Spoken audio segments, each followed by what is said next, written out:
Talking of the world, it also fails to address the international challenge and address the issue of us having a foreign policy which rises to the challenge we are seeing being played out on our screens today. We sit here, Madam Deputy Speaker, in the mother of all parliaments, the House of Commons, living under the rule of law, upholding fundamental freedoms for all who live in our green and pleasant land without any fear or having our rightful connection to it being denied. Palestinians do not live in that same security. Rather, they live in a constant fear of being forcibly dispossessed out of their ancestral homes by the Israeli army. They have been abandoned by the international community and they have been abandoned by us.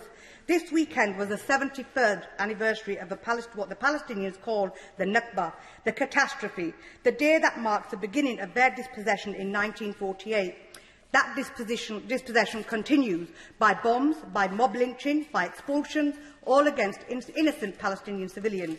These crimes are the root cause of the tragic violence we are seeing across the Holy Land today.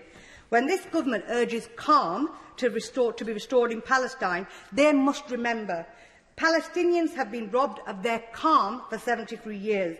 The occupation's checkpoints, the siege in Gaza, the various types of discrimination against Palestinians across the Holy Land. Israeli human rights groups like B'Tselem, international groups like Human Rights Watch and others have concluded from painstaking analysis that the Israeli government stands guilty of the internationally defined crime of apartheid. I ask, how should that affect our relationship with Israel?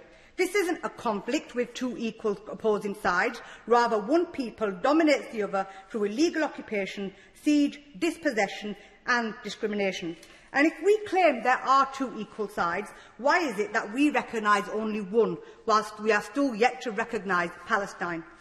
Israel is the occupier of the Palestinian territories, not the other way round. Israel has placed Gaza under siege, not the other way round.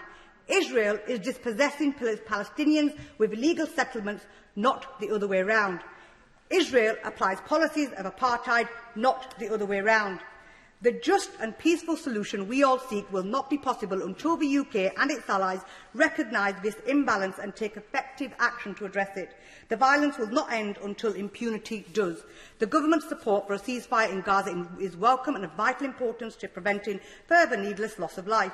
But there will be no sustainable and just peace in Palestine and Israel until all are equal and accountable before the law.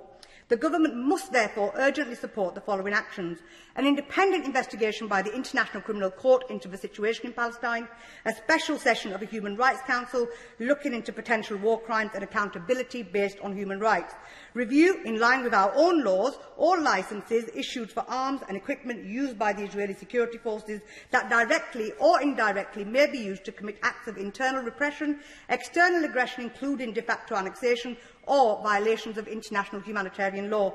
And finally, end the empty words of a two-state solution, whilst only recognising one state, and finally recognise the state of Palestine. James Sunderland.